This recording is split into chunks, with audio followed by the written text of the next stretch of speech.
All right, let's head back stateside where details are emerging about the latest deadly attack on an ICE facility, this time in Dallas, Texas. The Trump administration saying one thing is crystal clear. The gunman was targeting law enforcement.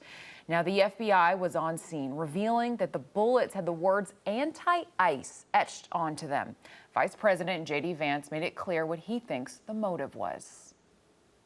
What we know is that in Dallas, Texas, an ICE facility, an Immigrations and Customs Enforcement facility, was opened fire upon by a violent left-wing extremist, a person who wrote anti-ICE messaging on their bullets. And there's some evidence that we have that's not yet public, but we know this person was politically motivated. They were politically motivated to go after law enforcement. They were politically motivated to go after people who are enforcing our border. So, despite this very clear evidence, the media on the left are now shamelessly attempting to blame the right for this attack. So here to help us unpack everything with this left-wing outrage is the Heritage Foundation's border security expert, Lora, Ries, and retired FBI Special Agent Scott Duffey. Good morning to you both. So authorities say the alleged killer is 29-year-old Joshua John, who took his life at the scene. So they say he was a Democratic voter. They brought up his voting roll and took the trouble to even etch the words, quote, anti-ICE, as we're showing on the screen, onto the bullet casings. Yet, take a listen to what MSNBC's analyst had to say.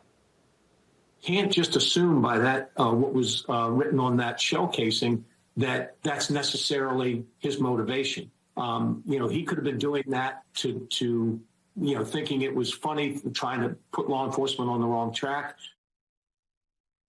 Lora, I don't even know how to respond to this. I mean, MSNBC actually saying the gunman who accidentally killed one of the ICE detainees and critically wounded two others was playing, I guess, some kind of practical joke. What is your reaction?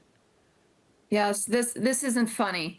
And we now have a pattern of violent shootings and killings where the killers are writing their messages and their intent on these bullets. Mm-hmm. Look, we know that the left likes to gaslight and that they will project and they will try to twist themselves into a pretzel to argue that every shooter is someone on the right, and that never seems to pan out. And this, unfortunately, is just the latest deadly example. Yeah, and you say the latest because we can probably name, I wrote down a list, and I'm not going to read them all off, a list that goes on and on just in the last month of these types of violent, and even deadly attacks. So Scott, CNN, who tries to paint themselves as quote unquote neutral when it comes to their news outlet, had their analyst, John Miller, come out with this shameful spin. Take a listen. We don't know whether this was an anti-migrant shooting because of the victimology who was struck, or whether this is an anti-ICE shooting. I mean, Scott, does it seem to you like the liberal media, it just keeps coming up with all sorts of just creative explanations, twists and turns, just to avoid admitting the killer, yes, was inspired by their constant stream of anti-ICE propaganda, not only coming from analysts, anchors, whatever it is on their program, but also their guests. I mean, Hillary Clinton goes on to one of their programs and says that all of the hateful, violent rhetoric is coming from the right. Scott, what do you make of this? Yeah.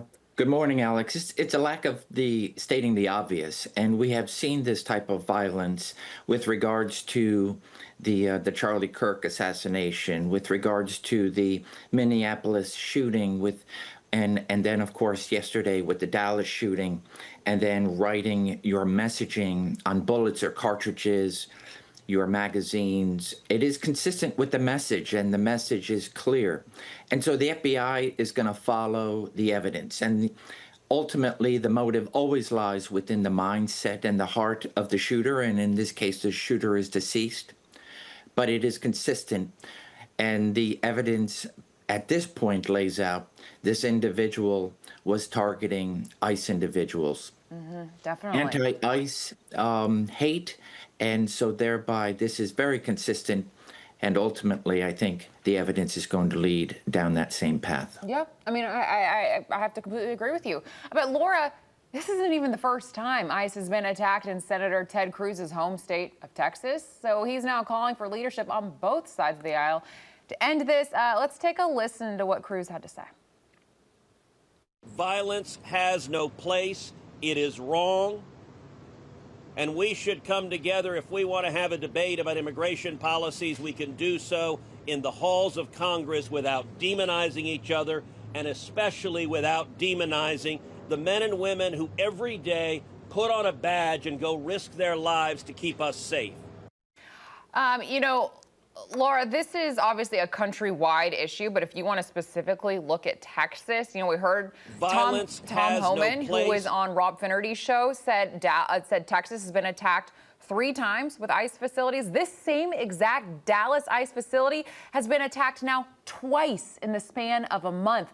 I mean, is the cause for the shutdown of this violent rhetoric coming from the left, as you just heard from Cruz, telling people to tone it down, is it just falling on deaf ears at this point? Unfortunately, yes. Simply saying this needs to stop is not going to stop the left. They seem to have accepted a level of deadly violence, and they are going to continue doing this until they are forced to stop, which means stopping their funding, stopping the organizers through prosecutions and long sentences. Yeah, I mean, you have to. I mean, this has to stop. We cannot keep losing more people in this country due to this violence. Lora, Ries, Scott Duffey, thank you so much for joining us this morning. Really appreciate the conversation. Thank you.